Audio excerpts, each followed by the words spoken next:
Hi everyone, আমি তানিয়া। আর আজ থেকে আমি আমার চ্যানেলে শুরু করছি 30 ডেজে 30 মিনি ব্লগ চ্যালেঞ্জ। তো হিসাব মতো আজকে হচ্ছে আমার ডে 1। তো চলো দিনটাকে শুরু করি। আমি কালকে রাতে বাড়ি এসেছি আর ভীষণ ক্লান্ত ছিলাম কাল, তো এসে ঘুমিয়ে পড়েছি। আর ওই জন্য আজকেও সকাল সকাল উঠে গেছিলাম। তো আজকে চা খাওয়ার পর মা বলেছিল আজকে লুচি বানিয়ে দেবে, আর লুচি খেতে আমি ভীষণ ভালোবাসি। যখন লুচি ভাজে তখনই আমি শুকনো 2-3টে লুচি খেয়েই নিই।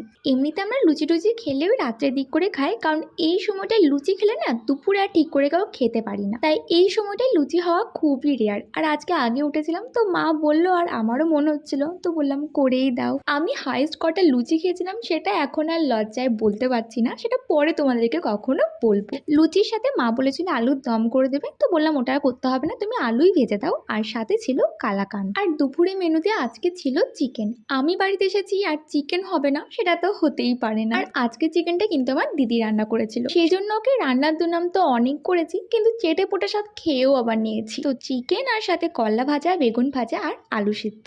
এত ভালো মন্দ খাওয়ার পর দুপুরে যা ভালো ঘুম হয় না, উফ স্বর্গ। আর হ্যাঁ, এটা তো বর্ষাকাল, তবে মাঝে একবার করে গ্রীষ্মকালও চলে আসছে বোধহয়।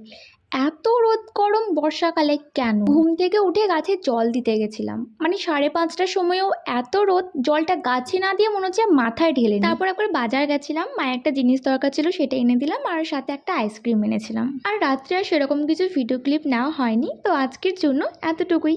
বাই।